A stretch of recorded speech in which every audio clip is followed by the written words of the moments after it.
All right. Yep. You are up there on the stream. You are good to go. I'll give your quick intro. Suspector's here. His talk is car hacking, a college student's perspective. In this presentation, Nico will provide an overview of targets and show some car hacks. We'll also go through common tools we can all use to accomplish our goals. So, yes, thank you so much, everyone, for sticking with us. This is the last talk of Level Up, and we're ending on a good one. So, take us away, Nico. All I'm right, so so excited. This is fucking good. Oops, Thanks so much, sorry. man. Yeah, yeah, no problem. Jason, if you wanted to jump in, I'm sorry about that. No, I was just nerding out. I'm super excited about this song. That's all. Well, thank you. Thanks. Yeah, so I'm Nico. I'm 23, college student. I hack cars, and I've done a bunch of private bug bounties with Jason and Sam. They know me and a couple of my friends kind of well because I am always trying to bring people out and do car hacking stuff with me. So, uh, hope you guys enjoy. So, before we start, there are a couple of things that you should not do. And one of those is, don't go out and steal cars after I teach you how to steal cars. Cool. So, a couple of things. Please play with your own toys. Share as much information as possible. It's super useful for the community. Um, do not break NDAs while sharing information, as a lot of that is involved in bug bounties and such, as previous people have said.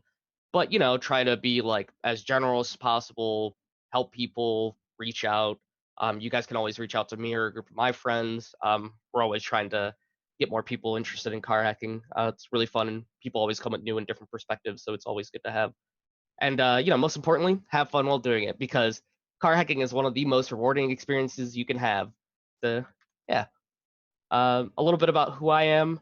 My name is Nico. My handle is Spectres. I am currently studying cybersecurity. I wouldn't say I'm like a full-fledged hacker yet because I still have a lot that I can improve on personally, but that's always a goal, right? So I'm always working towards it and trying to meet my own personal goals to say like I am now a full-fledged hacker. I skateboard in my spare time. My OPSEC is complete garbage, so one of those goals I have to meet. And once again, hack cars for fun. So what's this talk about? Mostly it's going to be about like hacking cars on a tight budget because when I first got into this, I was obviously in college. I have a bunch of loans that I need to pay off for school. So, I didn't have a lot of money at the time. So there are ways to get around these issues by, building your own hardware, using open source tools. There's a ton of things out there, and we're going to go over a little bit of those in the slide, as well as like more expensive tools that I eventually adopted as I was getting like more and more bounties submitted. So more specifically, we're going to go over car basics. We're going to go through my personal methodology of hacking into cars, which we'll touch on later after we go into getting initial access. I'm going to talk about tools. I'm going to talk about software, and then I'm going to tell you guys how you can get onto cars. And then maybe after that, I have a little bit of time to possibly show a ECU simulator and like how to get onto the CAN bus, how to drop root shells on IoT devices and like radio systems. So go over that in a minute. So recommended knowledge, these are not required because I definitely don't know all of these, but it will help you in just car hacking and in general, right? So you always want to keep learning. So having a basic understanding of how car works and how it operates, because then you can like choose specifically what you want to target. Like nobody's gonna care if you change the tire sensor value or like the air pressure value of your tires to 0 on a car. It's like, oh, woo, you're making alerts happen on the system. But people are gonna care if you like legitimately like maybe mess around with the trans and it breaks something, because that'll be like a big issue after that. So we're gonna go over well, I mean, pretty much having an understanding of like just different protocols like ADB, SSH, Telnet. Being able to reverse engineer is a really big one that I personally am struggling with that I'm always trying to build on. Um, a lot of car systems use different programming languages. It's pretty much all over the place in terms of development. Some use like an Android front end or like an Android like system, and then some will use like some random Linux kernel, right? So like for example, Tesla uses Ubuntu. Mind blowing, right? They write their own C, C++ code to run their own personalized softwares. which is also really cool. So we're gonna go over car basics. As you could probably tell, cars have computers. I know, right? Woo. So this is actually an ECU. So an ECU is pretty much a car's way of handling different types of messages between sensors. It's like the liaison between those two. So this will pretty much direct each sensor where to go, how to respond. This stores all of its sensor information, and you can pretty much like reprogram different cars and different sensors with this. Continuing, introduction to ECUs. As you can see, these are like the diagnostic center right in the center. That is an ECU, and this communicates with, exhaust gas, oxygen sensors, tons of things. So, there could be hundreds of sensors in a car that you can mess around with. Engine control unit is what ECU means, and it has two-way communication. So you could actually have a send and receive values for all of this. So that's really cool, because if I send, let's say, a value to unlock the doors, well, now I just got into the car. Now I'm stealing the car, right? So, here's an example of pretty much a CAN message that we have up here. So pretty much, like you could have multiple sensors in a single CAN message, and this value right here, which is 123, is that specific sensor, and then these values control something on that specific sensor. So that specific sensor can be used for one part of the car, but it controls multiple things on that. So, like engine oil, right? So it could tell you the levels of engine oil, it could tell you the heat, and a couple of other values that would be mixed in there as well. So car radios are also computers. Very interesting, I know.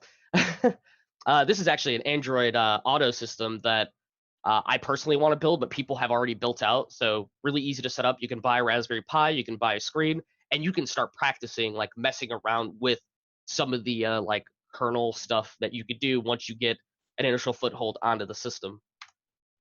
So what type of systems do infotainment systems run? And infotainment systems, by the way, are car radios. Sorry if I get a little confusing. First off, we have Android, made by Google, so it follows a couple of Google standards, which is pointed out by one of my friends, Buses Can Fly. QNX, which is surprisingly made by BlackBerry. It's a Linux subkernel, really interesting and used on a ton of cars. So, definitely, you could download it for free online, like a developer version. You could start messing around with that too. We have Windows Automotive. It's all right. I've seen cars have it, and they have very silly things associated with them. But hopefully that gets flushed out in the future. And then we have Ubuntu, which obviously I think by now everyone knows that Tesla cars have a Ubuntu, Linux distribution onto their infotainment systems, like the giant pad screen. What protocols are on all these systems? Glad you asked. First off, we have ADB on Android. So ADB is pretty much how you can drop local shells for debugging Android information, or to like add programs, do a couple of things. A lot of people who are hacking Android devices will pretty much drop ADB shells onto these devices, and then send pulls to get APK files or something of that sort, right? Pretty much to get applications and things like that, or to mess around with the kernel a little bit. SSH, very common protocol. It's used to just remote in. Sometimes it's locally within the car, or it could be externally over GSM, Wi-Fi, or anything else, right? Like it could be over like a telephone network. QNX also has SSH. Windows surprisingly has RDP and SSH.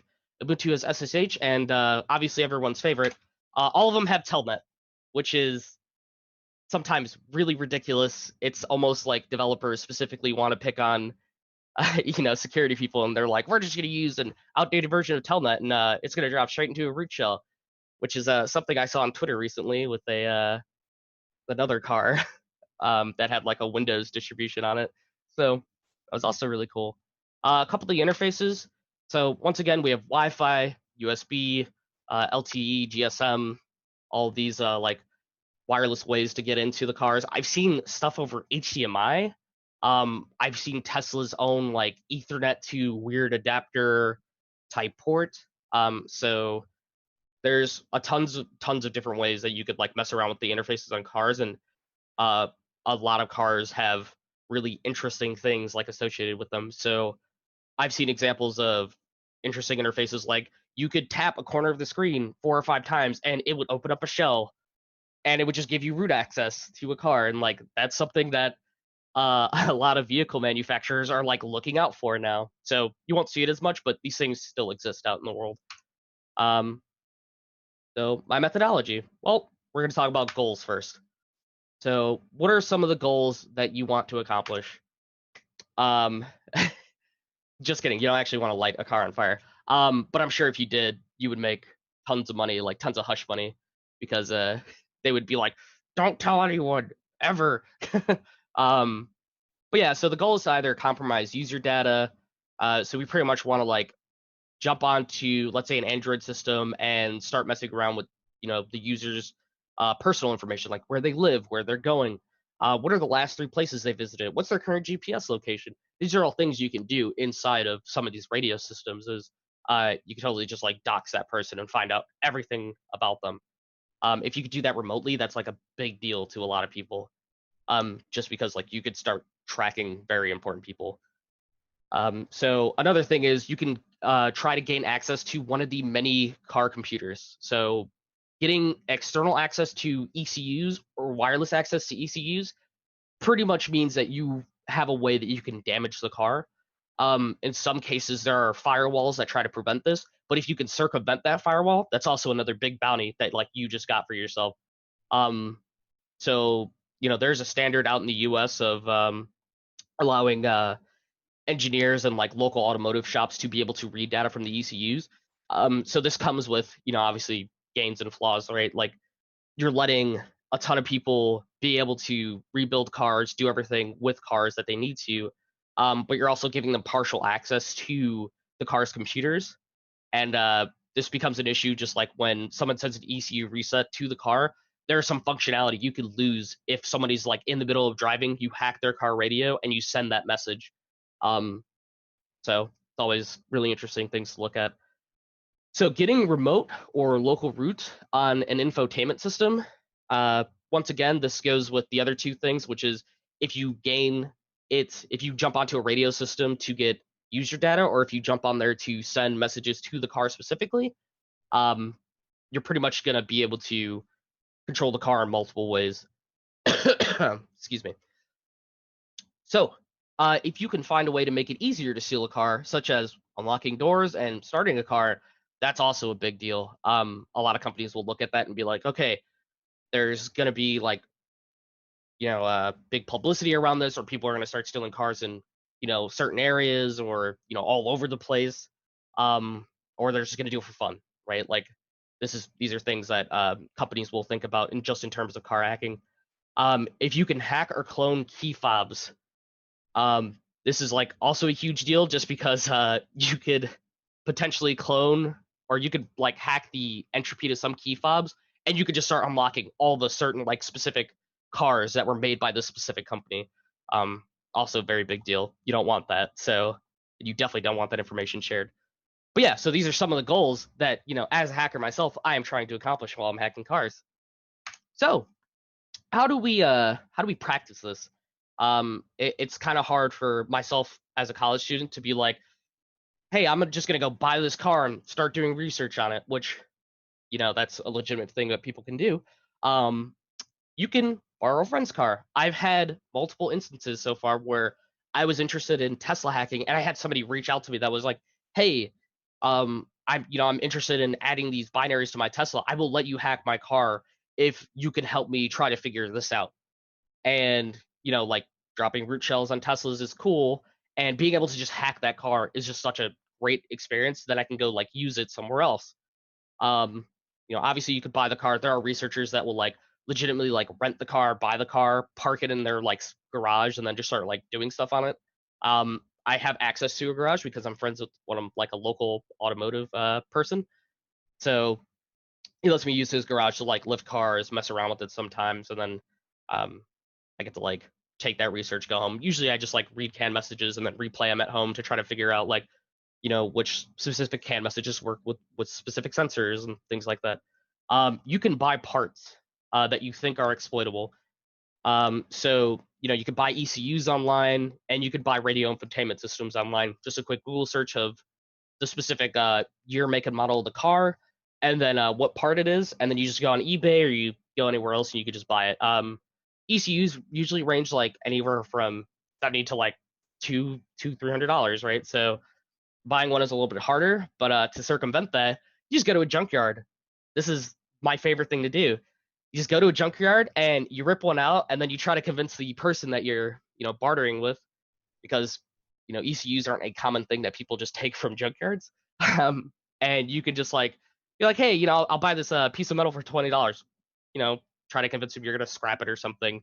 But it works more often than not, which is usually a really fun time.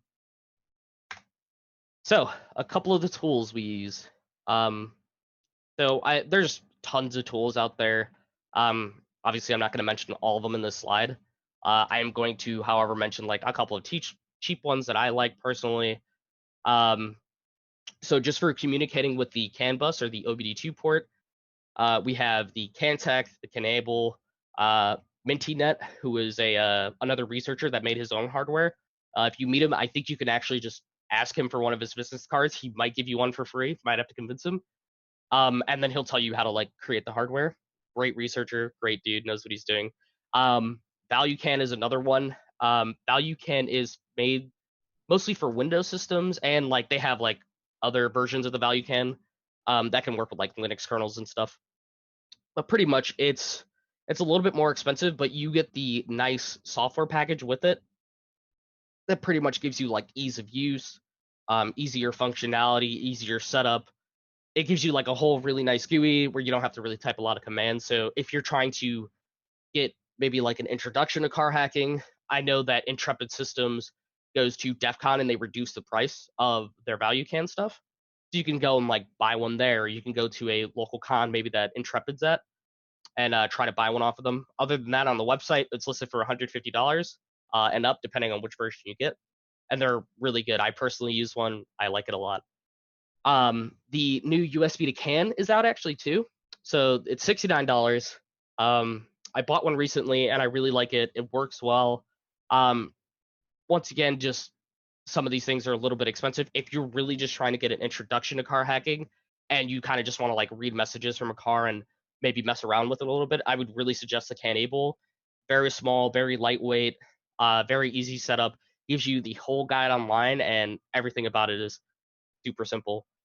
Some key fob hardware if you're trying to like clone or hack like radio frequency stuff or like car keys itself. You could buy Proxmarks to like do close range attacks on them. You could buy like blade RFs or hack RFs or yardsticks to like try to intercept messages or doing like rolling jams or things like that. Most of the time, people will intercept messages and try to figure out how these keys are doing these challenges in response, and these are all good tools to use. Once again, though, all of these are really expensive. I think all of these are like $100+. So if you wanted to, you could probably get an SDR and still accomplish the same goal. You just have to make sure it's under, I think like 1 gigahertz to be able to like read some of the values, or like 500 megs, I think is around usually what those values are. Maybe a little higher or lower from there. But yeah. So some of the software we use for all Unix and Linux distributions. So for the RF key stuff, we have RFCat. I've seen some great vulnerabilities get exposed with this tool. I've seen a bunch of crypto stuff get cracked with this tool. A lot of great things have been accomplished with this tool, so I really enjoy that one. There's a bunch of other tools, and there's a repo of awesome like car hacking stuff on GitHub, which is also really great to look at. Hacking Android tools. Obviously, you just want to get Android tools for ADB access. If you're going to hack a CAN bus, you can use Scapy, which is like an open source Python repo that pretty much lets you craft your own types of packets, and you can communicate to and from the car with that tool. Very cool. It supports CAN. Didn't know that until recently. CAN utils, which is pretty much a already written like it's like a repo of pretty much like C code that communicates with the CAN bus.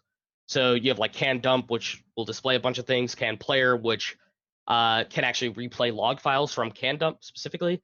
CAN send, which can send single and multiple messages CAN Gen, which you can actually brute force a bunch of specific sensors and stuff.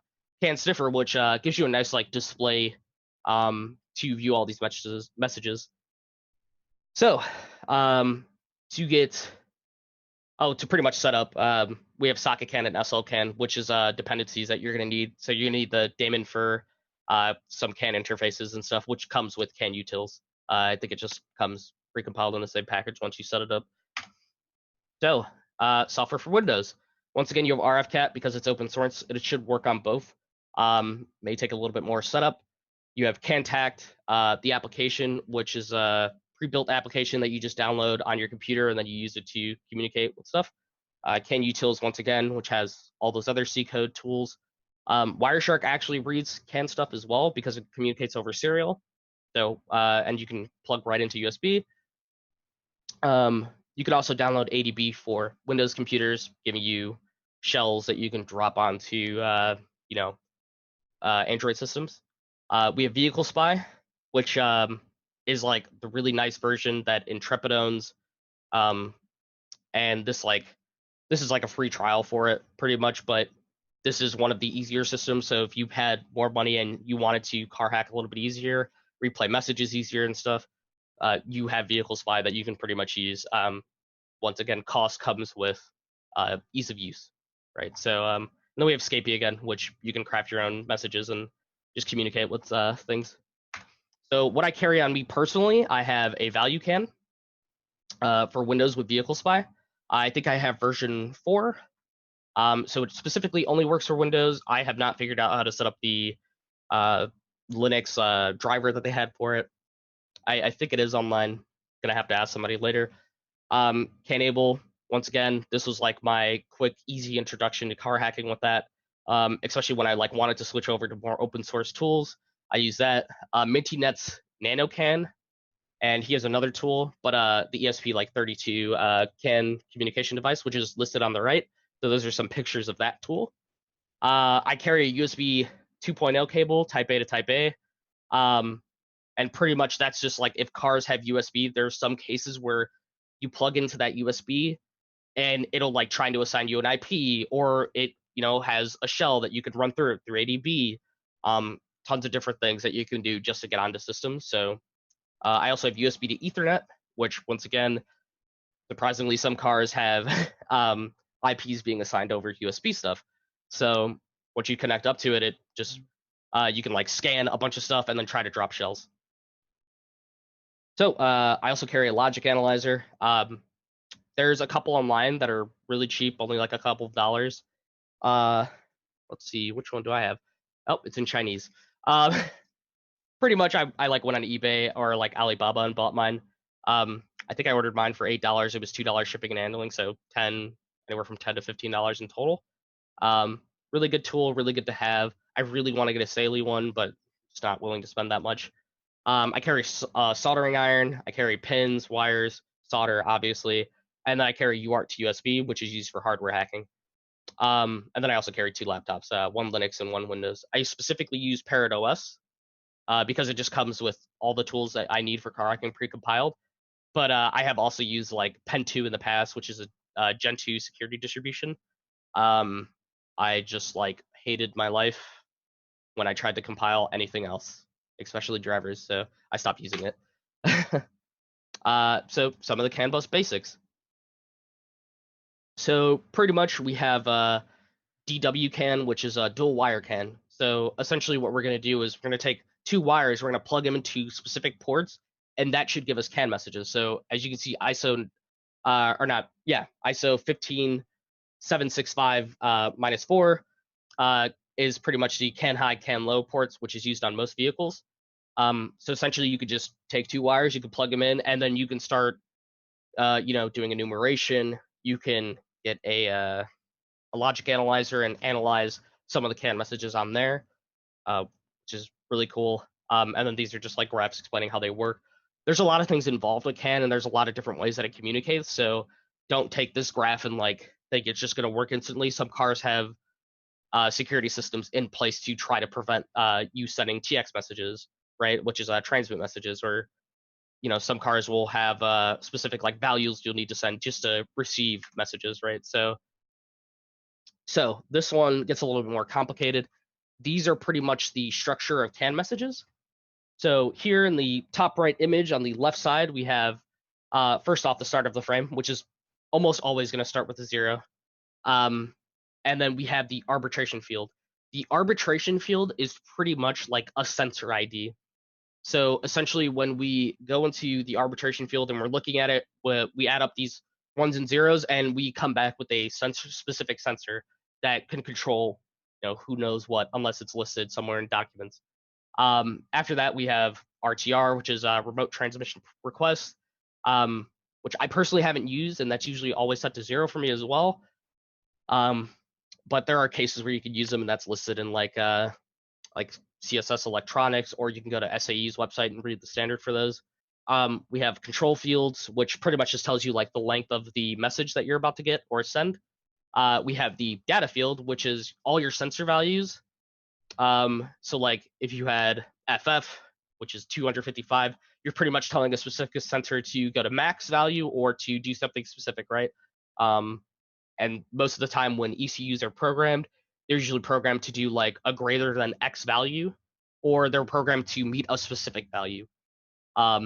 So doing FF on like fuzzing with FFs is sometimes really good and can just be quick to identify some like car utilities, like what they do.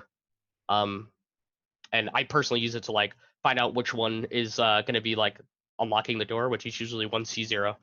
So my arbitration field would be 1C0, and then I'd spam it. I spam all the data fields with FFs, and it unlocks the doors.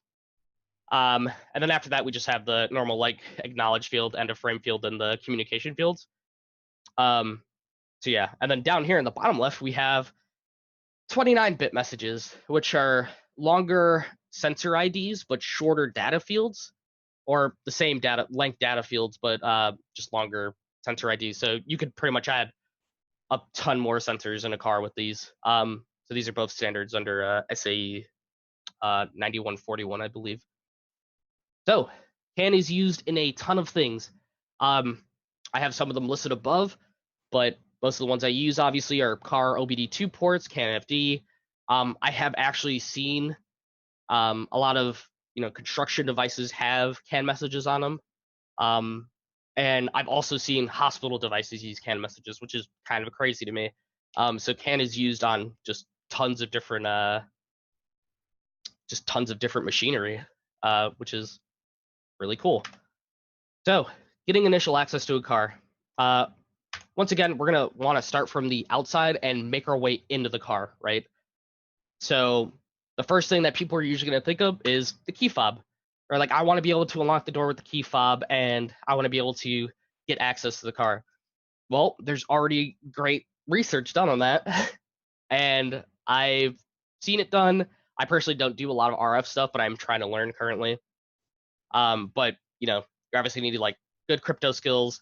You're gonna be able to take RF, RF data and be able to like clone specific keys, or you can like crack like specific like hardware values that is being generated on keys, and then you could just like break into cars.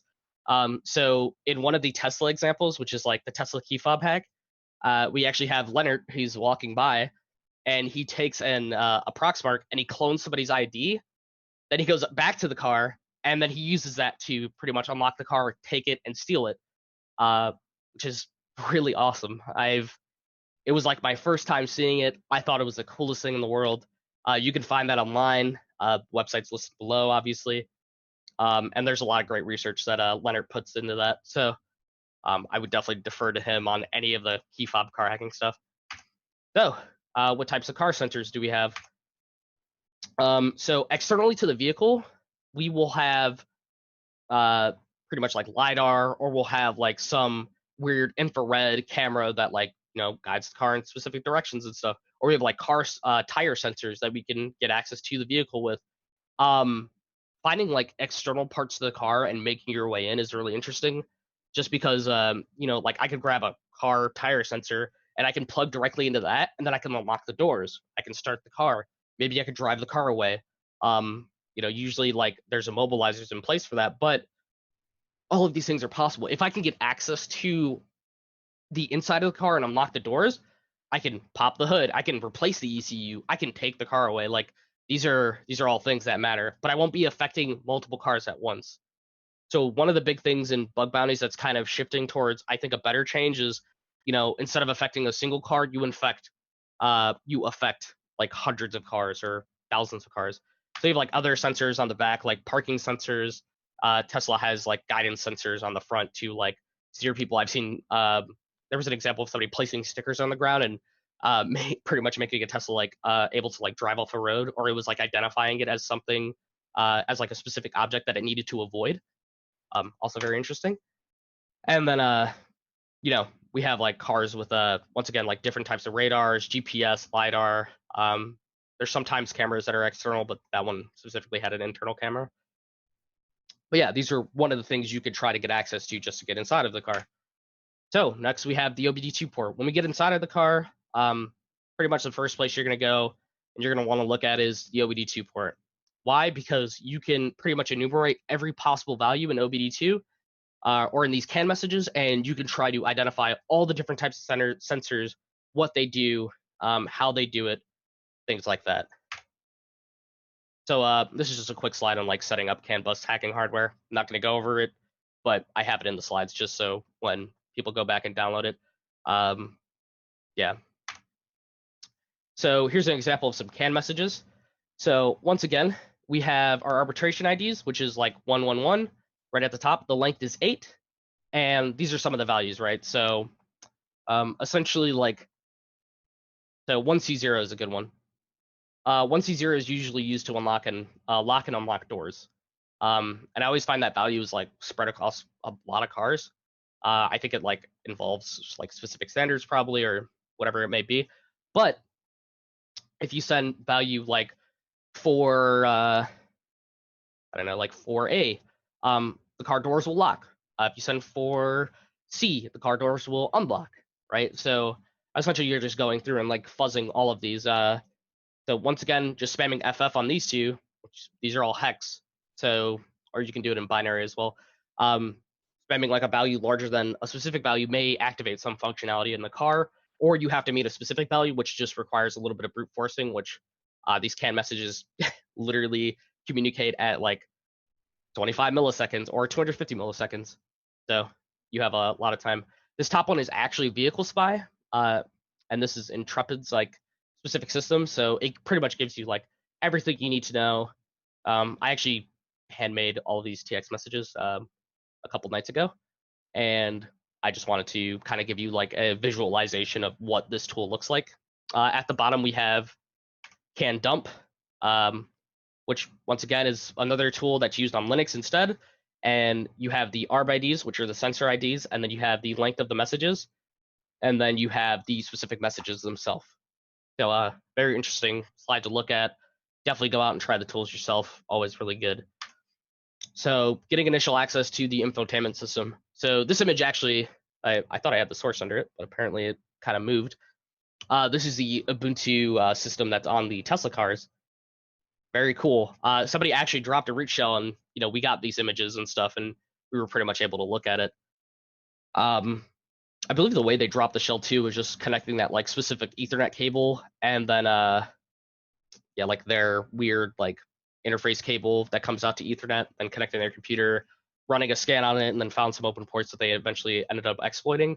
Don't quote me on that because there's a bunch of different ways you could do it. You can reflash portions of like chips on there, and that'll drop you into shells. I've seen a lot of people do that too.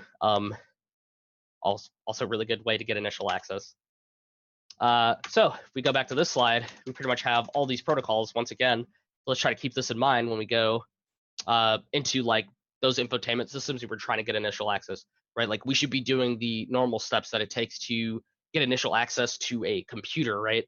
If we're trying to get access to the radio specifically, because all it is underlining is just going to be like a regular computer. So you need to enumerate it like you would, and then just like scan it for exploits like anything else. QNX doesn't have a large, I guess, like database of exploits for it. There's been like more and more release as time goes on just because it's a widely used system. But most of the time you're just going to find like weird misconfigurations in custom apps, custom applications that are being made by developers. You're going to find like weird backdoors that developers make to try to get access to a root shell. Those are happening less frequently too. So as time goes on, you're going to need really good reverse engineering skills just to be able to reverse like assembly code to make exploits, right? Like, so now that all of these applications are moving to a less misconfigured way, you're going to have to start finding exploits in code, right? Like find deprecated code that's used in these things to maybe do a buffer overflow and then execute shellcode, right? Like there's tons of different ways to go about it.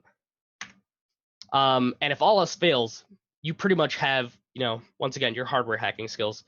So this is going to be like the biggest underlining thing that you're going to use to at least get initial access, right? So there's a bunch of different things you do.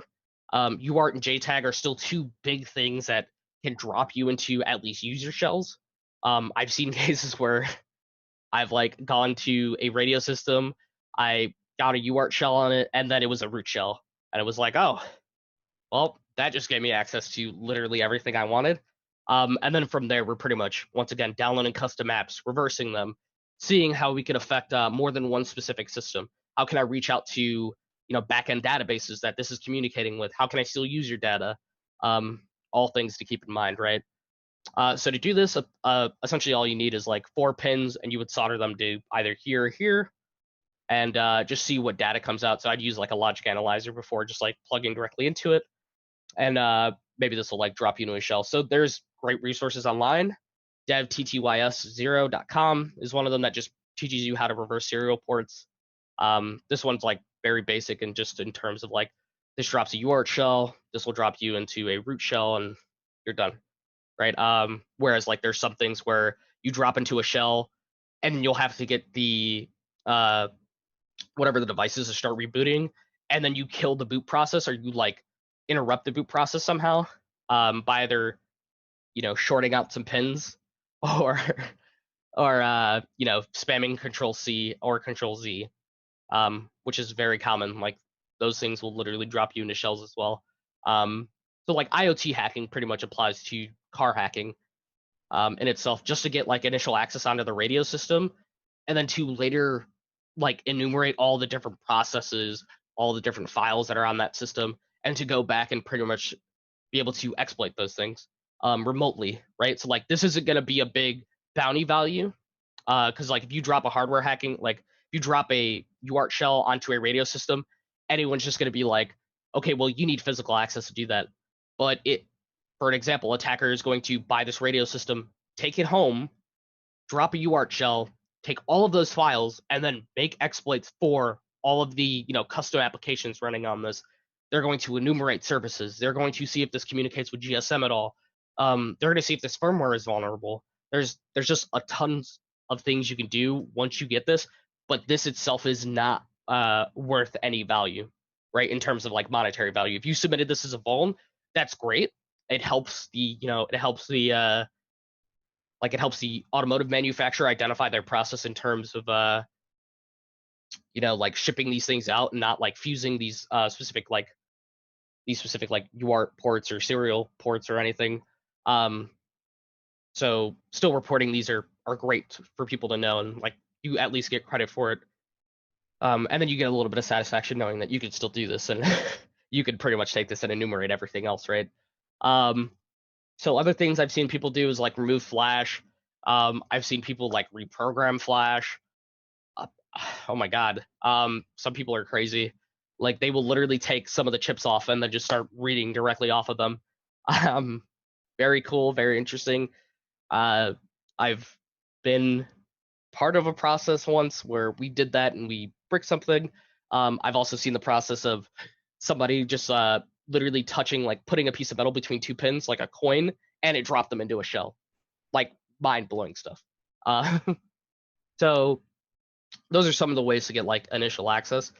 And then once again, after that, it's like, even if you go through all of these processes of trying to get initial access on the system, the thing that's going to matter most to automotive developers or automotive manufacturers is they're going to want to see you do it remotely, right? Like they're going to want to see you affect more than one vehicle.